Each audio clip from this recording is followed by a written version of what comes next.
Hi everyone, it's Gina here, and I want to talk a little bit about how we can build a foundation to learning more about our female ancestors. And some of that has to do with what we know about records and when they were created and what they entail. And a lot of times with genealogy, we just kind of dive in and, we just start clicking. And we don't really think about what other records are out there, what records tell us about certain activities or events, what documents those activities or events. And so it's a really good idea to build a genealogy library that is something that you can look to for reference and to learn more about what's out there so that your research is more successful. And I'm a big fan of books. You might be able to tell that from back here, but actually, if you ask any of my family members, there's books all over the house. But I want to go over some of the books, and in this video, we're going to look at probably what was once the Genealogy Bible. And there's some easy ways to access this book online. You don't have to own a copy, but let's talk about it. And that is this book, The Source. Now, there you can see it right there, The Source. It's a big book. It's 900 pages of wonderful stuff about genealogy. And why is this important?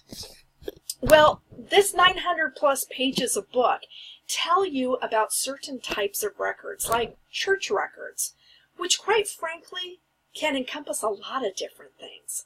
So there's church records and directories and business records. There's the records that you're familiar with, like the census and vital records, but I think business records, institutional records are things that maybe people aren't as familiar with.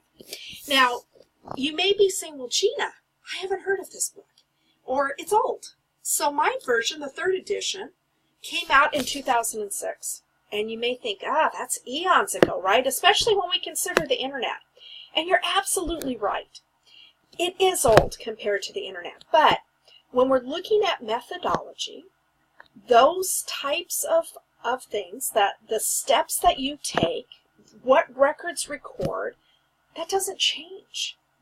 What changes is how you access records and the availability of records. That changes. But what a record documents does not. So, in The Source, you are going to learn about records. And to be honest, I think there probably is a chapter in there about the internet or computers. Just skip that chapter. Go for the record types. And you will find chapters in here on the record types written by experts.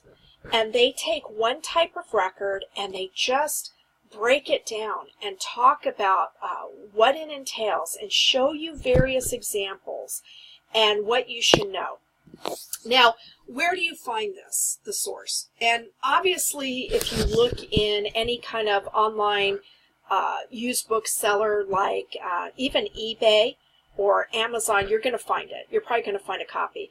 When I go give speaking engagements and the society is selling old books, I often find The Source as one of those. And I think mistakenly people get rid of The Source, whether it's this third edition or an earlier edition, because they think, that's old. It's old, but old books can have things that are pertinent to your research. So you can find it that way, but you can also find it on the Ancestry Wiki. Now, did you know Ancestry had a wiki? We pay a lot of attention to the Family Search Wiki, but Ancestry has a wiki as well. And I'm going to give you that link down below, and so you can see that and go search it. Now, it is a transcribed version. It's not going to have the way the layout is in the book. And I don't remember, it may not even have the actual documents, but that's okay. The other place that you can find it online is Google Books, and that's going to give you more of a feel of the actual book, but it's not going to show you the whole book, so just know that. You can read some of it on Google Books, but not all of it.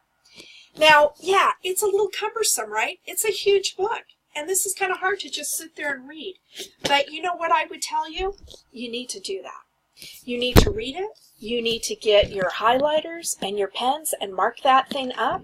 You need to add sticky notes. You need to do all of that so that you can better understand records, what they tell us, and where they can be found.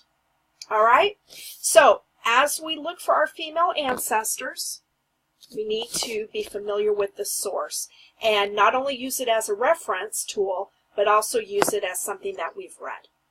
All right? Enjoy your discoveries.